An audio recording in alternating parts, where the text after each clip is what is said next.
तो जैसा कि लास्ट एपिसोड में हमने देखा था कि सिटी लॉर्ड डिमोनिक पाथ को फॉलो करता है और वो मिंगचुआन को एक डीमन किंग बनाना चाहता था। उसे पता था कि मिंगचुआन के अंदर डिमोनिक पाथ के सीड्स है, तो अगर सिटी लॉर्ड उन्हें पनपने के लिए मिंगचुआन की इमोशंस को ट्रिगर करे तो आसानी से मिंगचुआन को एक डीमन में बदल सकता था। और यही वजह थी कि वो हर बार मिंगचुआन की मुसीबतें बढ़ाता रहा। साथ ही साथ उसने निंग को भी खत्म कर दिया, मगर फिर भी बात नहीं बनी। इसलिए वो शाओ और ओनो को भी एक डीमन में बदल कर उन्हें युआनटोंग के हाथों खत्म करवा देता है, जिससे मिंगचुआन पूरी तरह से आउट ऑफ कंट्रोल हो गया और फिर वो सीधे कूद पड़ा युआनटोंग पर। अब आगे तो इस एपिसोड की शुरुआत में हमें ब्लेड पावर दिखाई गई, जिसे समन करके मिंगचुआन युआनटोंग पर हमला करने के लिए आगे बढ़ता है। वेल ये कोई मामूली ब्लेड नहीं थी, बल्कि ये है थंडर ब्लेड, जिसकी जबरदस्त थंडर पावर का यूज करते हुए वो युआनटोंग पर मुसलसल हमले करने लगा। तो युआनटोंग भी अपनी हैमर से उसे काउंटर करता है। इन दोनों की क्लैशेस से बहुत ही स्ट्रॉन्ग एनर्जी रिलीज होने लगी थी। मीनवाइल युआन देखता है कि मिंगचुआन उसके हैमर पर भागते हुए उसकी तरफ बड़ी तेजी से आगे बढ़ रहा, तो उसने हैमर पावर की जायंट स्पिरिट गॉड टेक्निक को एक्टिवेट कर दिया, जिससे वहाँ पर एक जायंट हैमर क्रिएट होकर वो सीधे मिंगचुआन पर टूट पड़ता है। वहीं पर मिंगचुआन भी अपनी थंडर ब्लेड से उस पर कई सारे अटैक कर रहा था, मगर थंडर ब्लेड इस जायंट स्पिरिट गॉड को रोक नहीं पाती, जिसके चलते मिंगचुआन पूरी तरह से उसके नीचे सप्रेस हो गया था। मगर थोड़ी देर में उस जायंट हैमर से थंडर स्लैशेस रिलीज होने लगे और देखते ही देखते मिंगचुआन उसे ब्लास्ट करके उसमें से बाहर आ जाता है। मिंगचुआन के आसपास थंडर की काफी सारी स्ट्राइक्स रिलीज होने लगी थी, जिसे देख युआनटोंग अपनी दो हैमर्स को जोड़ लेता है। इधर मिंगचुआन बड़ी तेजी से उस पर अटैक करने के लिए आगे बढ़ रहा था, मगर युआनटोंग ने अपना हैमर घुमाते हुए उस पर एक जोरदार अटैक कर दिया, जिससे मिंगचुआन काफी पीछे पुश हो जाता है और फिर इन दोनों ने एक दूसरे पर मुसलसल हमले करना शुरू कर दिए। लेकिन युआनटोंग मिंगचुआन पर पूरी तरह से हावी होते हुए उसे वहाँ की दीवार पर पटक देता है। अब युआनटोंग उस दीवार पर भी अपने हैमर से हमला कर चुका था, लेकिन मिंगचुआन समय रहते वहाँ से भागने लगा, जिसके बाद हमें इन दोनों में जबरदस्त क्लैशेस दिखाए गए। वो पूरी जगह थंडर और हैमर की पावर से भर चुकी थी। मीनवाइल मिंगचुआन युआन पर पूरी तरह से भारी पड़ गया था। वो उसे काफी पीछे ढकेलने लगता है, लेकिन उसी वक्त युआन ने अपनी जबरदस्त एनर्जी पावर को रिलीज कर दिया, जो कि मिंगचुआन पर पूरी तरह से हावी होते हुए उसे काफी दूर ढकेल देती है। उसी वक्त मिंगचुआन देखता है कि युआनटोंग उस पर जोरदार अटैक करने के लिए जंप लगा चुका है, मगर समय रहते मिंगचुआन ने उसके अटैक को डॉज कर दिया। साथ ही साथ युआन देखता है कि मिंगचुआन ने वहाँ की फ्लोर को ब्रेक किया है, जिसके चलते कई सारे स्टोन्स हवा में फ्लोट कर रहे थे और उसी की आड़ में छुपकर मिंगचुआन ने उस पर एक स्नेक अटैक कर दिया, जिससे युआन का हैमर ब्रेक हो जाता है। लेकिन वो उसी वक्त मिंगचुआन पर एक क्लोज अटैक करने की कोशिश करता है। हालांकि मिंगचुआन उसका हैमर पकड़ते हुए उसी पर जोरदार अटैक कर देता है, जिसमें युआन बुरी तरह से घायल हो गया था। मगर इससे पहले कि मिंगचुआन उसका काम तमाम कर पाए, युआनटोंग ने उसके अटैक को रोक लिया। इस मोमेंट पर वो दोनों बस एक दूसरे को घूरे जा रहे थे, लेकिन उसी वक्त मिंगचुआन देखता है कि युआन ने अपना ब्लड सैक्रिफाइस करके फाउंडेशन टेक्निक 8 गेट को एक्टिवेट किया है। उसके ऐसा करते ही मिंगचुआन युआन के इल्यूजनरी वर्ल्ड में ट्रैप हो गया था। उस जगह पर एक छोटी सी ब्लड पूल में यिन यांग का मैकेनिज्म था। साथ ही साथ मिंगचुआन को जंजीरों में जकड़ा गया और अब उसके सामने एक पहला दरवाजा ओपन होता है, जिसका नाम था शॉक गेट। उस गेट के ओपन होते ही वहाँ पर हजारों करोड़ों डैगर्स रिलीज होने लगी, तो युआनटोंग अपनी अम्ब्रेला की मदद से उन्हें सीधा मिंगचुआन की तरफ पॉइंट कर देता है। तो मिंगचुआन भी इस डैगर की वेव से बचने के लिए अपने आसपास थंडर की एक पावरफुल शील्ड बना लेता है। वो शील्ड इतनी ज्यादा स्ट्रॉन्ग थी कि उसने मिंगचुआन की जंजीरों को भी काट दिया और अब मिंगचुआन बिना उन डैगर्स को रोकते हुए सीधा युआनटोंग पर छलांग लगा देता है। युआनटोंग को पता था कि मिंगचुआन की ये मूव काफी ज्यादा खतरनाक होगी,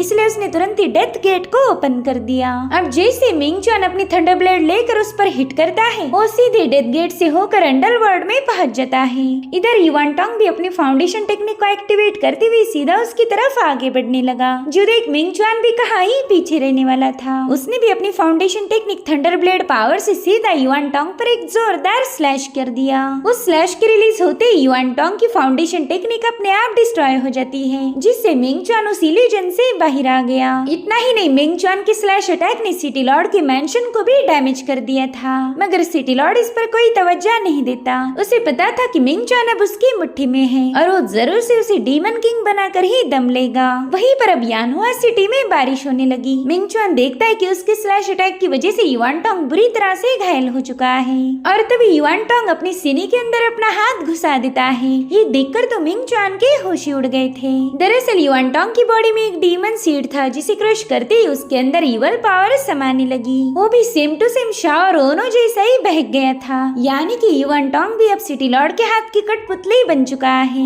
उसकी बॉडी से रिलीज होने वाली इवल ऑरा मिंगचुआन को काफी पीछे ढकेल देती है और अब हम देख पाते हैं युआनटोंग का फाउंडेशन पोस्चर जो कि हाफ ह्यूमन और हाफ डीमन में बदल चुका था। साथ ही साथ वहाँ की जमीन को ब्रेक करते हुए अपनी कॉप सिटिंग ड्रैगन को भी समन कर लेता है, जिसे देखकर मिंगचुआन काफी ज्यादा सरप्राइज था। जिसके बाद वो ड्रैगन मिंगचुआन को डिवार करने की कोशिश करता है, मगर मिंगचुआन उसी के मुंह से लटक गया। अब उस ड्रैगन पर अटैक करने वाला था कि तभी उसी के मुंह पर एक जोरदार पंच हिट हो गया। दरअसल ये काम युआन का था। साथ ही साथ अब उस कॉप सिटिंग ड्रैगन ने मिंगचुआन पर अपनी फायर से हमले करना शुरू कर दिए। वो फायर पावर इतनी ज्यादा स्ट्रॉन्ग है कि जमीन को भी पिघला दे। तो मिंगचुआन यहाँ से वहाँ भागते हुए उसके अटैक को डॉज करने लगा, मगर उस फायर पावर की ऑरा ने मिंगचुआन को बुरी तरह से घायल कर दिया था। और उसी पल वो देखता है कि युआन का ड्रैगन बड़ी ही तेजी से उस पर हमला करने आने वाला है। तो मिंगचुआन ने अपनी बॉडी से बहुत ही स्ट्रॉन्ग एनर्जी रिलीज कर दी। अब वहाँ पर थंडर के एक ब्लास्ट के साथ मिंगचुआन ने अपने फाउंडेशन पोस्चर को एक्टिवेट कर लिया था। इतना ही नहीं, इस पोस्चर के साथ वो बॉडी रिफाइनिंग के 8वीं लेवल की पावर का भी यूज करेगा। युआनटोंग तो बस मिंगचुआन को घूरे जा रहा था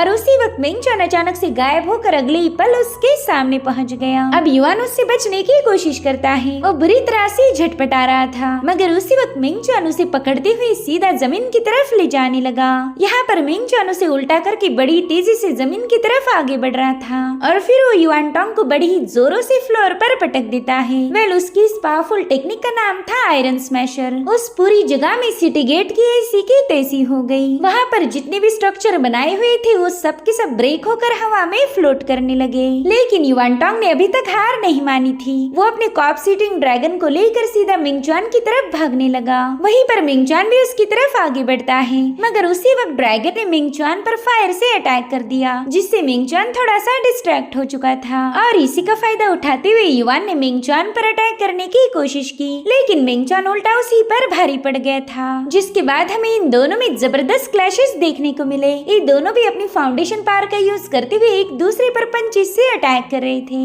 इसी दरमियान मिंगचुआन अपनी सोड को समन करते हुए युआनटोंग पर कई सारे स्लैश अटैक करने लगा, लेकिन वो बंदा बड़ी आसानी से उन्हें डॉज कर लेता है। मगर फिर भी मिंगचुआन ने बड़े ही ब्रूटल अंदाज में उसका हाथ काट दिया, जिससे तो युआनटोंग काफी ज्यादा भड़क जाता है। अब मिंगचुआन उस पर एक और स्लैश अटैक करने वाला था, लेकिन तभी युआनटोंग ने अपनी पूरी ताकत लगाते हुए एक ही हाथ से उसकी सोड को पकड़ लिया। साथ ही साथ उसने अपने कटे हुए हाथ को भी दोबारा से अपनी बॉडी से जोड़ लिया था और अब वो मिंगचुआन पर अटैक करते हुए उसे काफी दूर ढकेल देता है। और अब युआन का होते ही उस ड्रैगन ने मिंगचुआन पर अपनी फायर से अटैक करना शुरू कर दिए, जिसे मिंगचुआन हवा में फ्लोट करते हुए डॉज करने लगा। और उसी वक्त हम दो एरो हेड्स को देख पाते हैं, जो कि बड़ी तेजी से आकर युआन की बॉडी में आर पार घुस गई थी। साथ ही साथ युआन पर फाइनल अटैक करने के लिए मिंगचुआन उसके काफी करीब आ चुका था, लेकिन उल्टा उसी पर युआन के ड्रैगन ने अटैक कर दिया था। वो ड्रैगन मिंगचुआन को बड़ी ही तेजी से पीछे पुश करने की कोशिश करता है, जिसके चलते मिंगचुआन अपने रास्ते में आने वाले हर एक स्ट्रक्चर पर पटका जा रहा था। मिंगचुआन को इतना तो समझ आ गया था कि इस ड्रैगन के होते हुए वो युआन को मार नहीं पाएगा,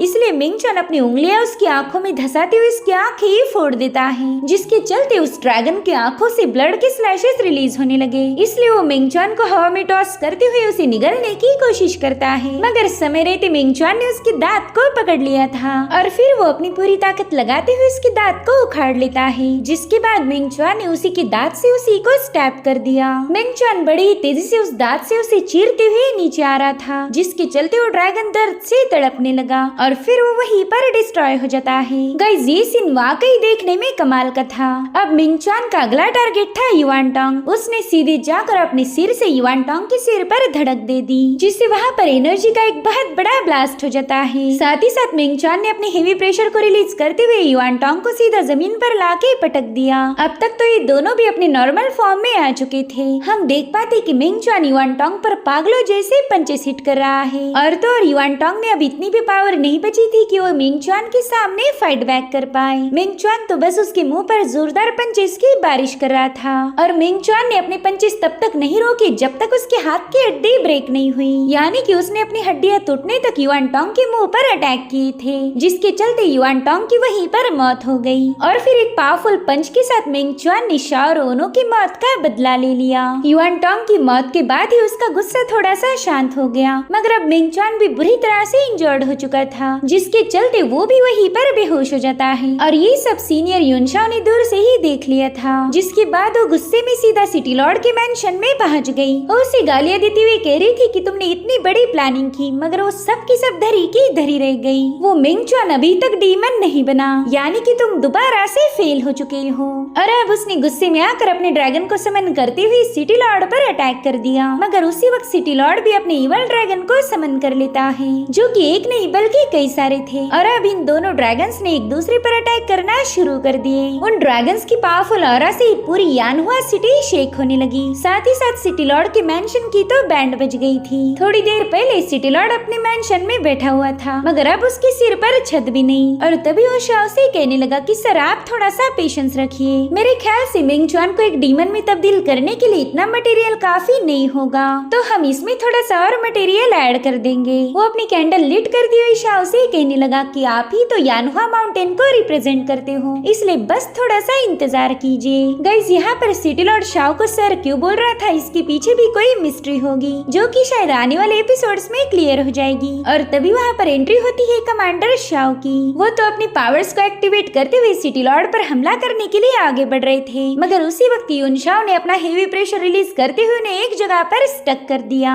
वहीं पर सिटी लॉर्ड कमांडर शाओ से कह रहा था कि चलो एक बार फिर से शतरंज खेलते हैं, जो देखकर कमांडर शाओ को काफी ज्यादा गुस्सा आ रहा था। वो तो बस इस बंदे को खत्म करना चाहते हैं, मगर शायद वो इस काम को कभी अंजाम नहीं दे पाएंगे। वहीं पर सिटी लॉर्ड कहता है कि अभी भी थर्ड ट्रायल बाकी है, तो क्यों ना शतरंज का एक और आखिरी दाव हो जाए। अब अगली सुबह सिटी लॉर्ड के मेंशन में साफ सफाई शुरू हो गई। वो जगह तो हवेली से सीधा एक खंडर में तब्दील हो गई थी। वहीं दूसरी तरफ मिंग चॉन को भी होश आ चुका था। वो देखता है कि उसकी पूरी बॉडी पर बैंडेड लगी हुई है। दरअसल यानजिन और 13 आंट ने उसकी मदद की थी। यहाँ पर हम मिंग चॉन के चेहरे पर एक मायूसी देख पाते हैं, तो यानजिन उसे दिलासा देने की कोशिश करने लगा, लेकिन मार्शल आंट उसे रोक लेती है, क्योंकि वो जानती थी कि मिंग चॉन को फिलहाल अकेला छोड़ना ही बेहतर होगा। अब मिंग चॉन अपने ख्यालों में खोकर सीधा सिटी में पहुंच जाता है। उसके पास शाओ की कार्विंग ब्लेड थी, जिसे देखकर वो शाओ को मिस करने लगा। शाओ ने एक बार उससे पूछा था कि मिंग चॉन ईस्ट पीस प्रीफेक्चर कहाँ पर है, तो मिंग चॉन उसे बताता है कि वो तो समंदर के पास है, मगर शाओ को तो पता ही नहीं था कि ये समंदर होता क्या है। तो मिंग चॉन कहते चलो मैं तुम्हें समंदर दिखा देता हूँ, और फिर वो शाओ को अपने साथ लेकर रवाना हो गया। अब मिंग चॉन उन्हीं बातों को याद करते हुए सीधा शाओ के घर पर पहुँच जाता है। पिछली रात मिंग चॉन ने निंकी सोड यहीं पर गिरा दी थी, तो अब उसे कलेक्ट करते हुए सीधा ओनो के स्टेबल में पहुँच जाता है।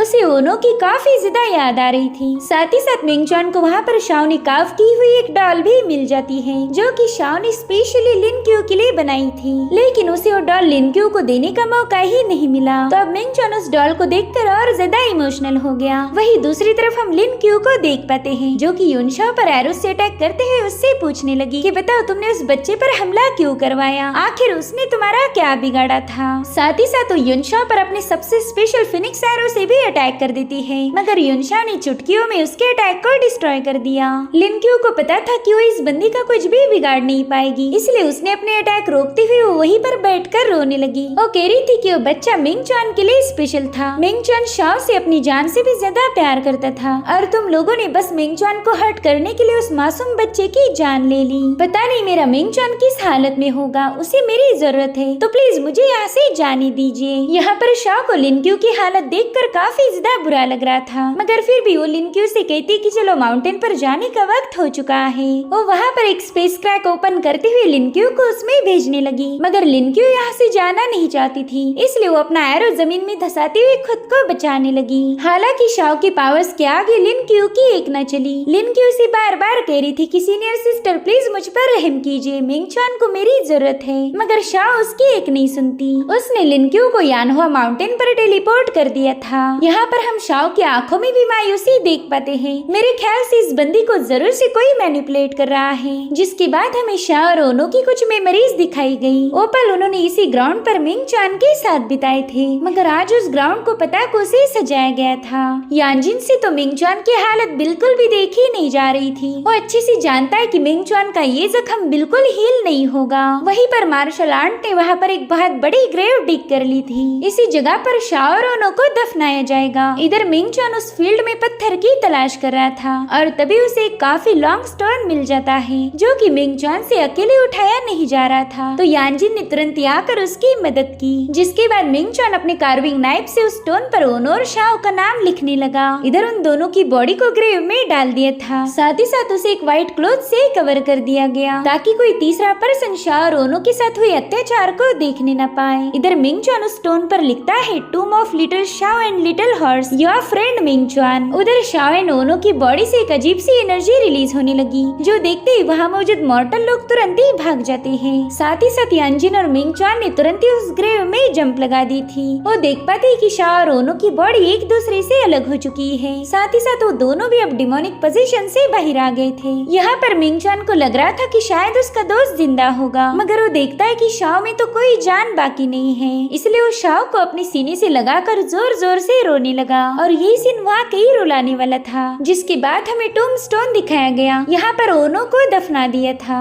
और फिर मिंगचुआन शाओ की बॉडी लेकर वहाँ से रवाना होने लगा, मगर तभी वो देखता है कि ओनो की सोल उसे गुड बाय बोल रही है। और अब ये सीन यहीं पर कट होके शुरू होती है यानहुआ माउंटेन की ओरिजिनल ट्रायल। ये इस ट्रायल का आखिरी राउंड है, यानी कि थर्ड राउंड, जिसका नाम था डीमन। अब हम देख पाते हैं सीनियर शाओ को, जो कि ट्रायल हॉल में मौजूद अपने सिंहासन पर बैठी हुई थी। उसने वहाँ मौजूद सभी डिसाइपल्स के हाथ में डीमन सीड थमा दिए थे। साथ ही साथ वो कल्टिवेटर्स को इस ट्रायल के रूल्स भी बताने लगी। कुछ लोगों को इस ट्रायल से एतराज था, मगर शाओ के सामने उन्हें चुप रहना पड़ा। जिसके बाद डीमन ट्रायल शुरू हो जाती है। शाओ ने सभी कल्टिवेटर्स की बॉडी में उस डीमन सीड को प्लांट किया था, जिसके चलते वो डिमोनिक पोजीशन में जाकर मासूम लोगों की जाने लेने लगे। साथ ही साथ उन्हें आपस में फाइट करके एक दूसरे के डीमन सीड को छीनना भी था। जो भी ज्यादा से ज्यादा डीमन सीड हासिल करके उसे कंज्यूम करेगा, वही इस ट्रायल का विनर बनेगा। तो इन कल्टिवेटर्स ने एक दूसरे को खत्म करते हुए अपनी पावर्स को बढ़ाना शुरू कर दिया, लेकिन डीमन सीड के इन्फ्लुएंस में आते ही वो पूरी तरह से डीमन बन रहे थे। वही दूसरी तरफ हम मिंगचुआन को देख पाते, जो कि एक टेम्पल में आकर शाओ और ओनो के लिए प्रेयर्स कर रहा था। साथ ही साथ वो इन गॉड से ब्लेसिंग मांगता है कि वो उसे इतनी पावर प्रोवाइड करे कि मिंगचुआन जल्द से जल्द इन डीमंस को खत्म कर पाए। यहाँ पर हम मिंगचुआन के हाथ में एक डीमन सीड को देख पाते हैं, जो कि मेरे ख्याल से उसे शाओ की बॉडी से मिला होगा। तो मिंगचुआन उस डीमन सीड को हवा में उछालते हुए उस पर स्लैश अटैक कर देता है, जिससे वो डीमन सीड तड़प तड़प के वहीं पर ब्लास्ट हो गया। यहाँ पर मिंगचुआन का टारगेट बस सिटी लॉर्ड या फिर युनशाओ नहीं थे, बल्कि वो तो अब पूरे की पूरे यानहुआ माउंटेन को चैलेंज करेगा। मिंगचुआन ने इन डीमंस की वजह से अपने अजीज लोगों को खो दिया था, इसलिए चाहे दुश्मन कितना भी पावरफुल क्यों ना हो, वो उनका मुकाबला जरूर करेगा। मिंगचुआन के साथ यांजिन ने भी यानहुआ माउंटेन को छोड़ दिया था। मेरे ख्याल से अब वो भी सेंट नहीं बनना चाहता। मिंगचुआन उससे कहता है कि चल भाई, अब उन्हें खत्म करने का वक्त हो चुका है, हम दोनों मिलकर उन सबको मिट्टी में मिला देंगे। वेल, इस चैप्टर का नाम था go and kill them all, और इसी के साथ एपिसोड यहीं पर एंड हो जाता है। Thank you so much for watching. Bye bye, take care.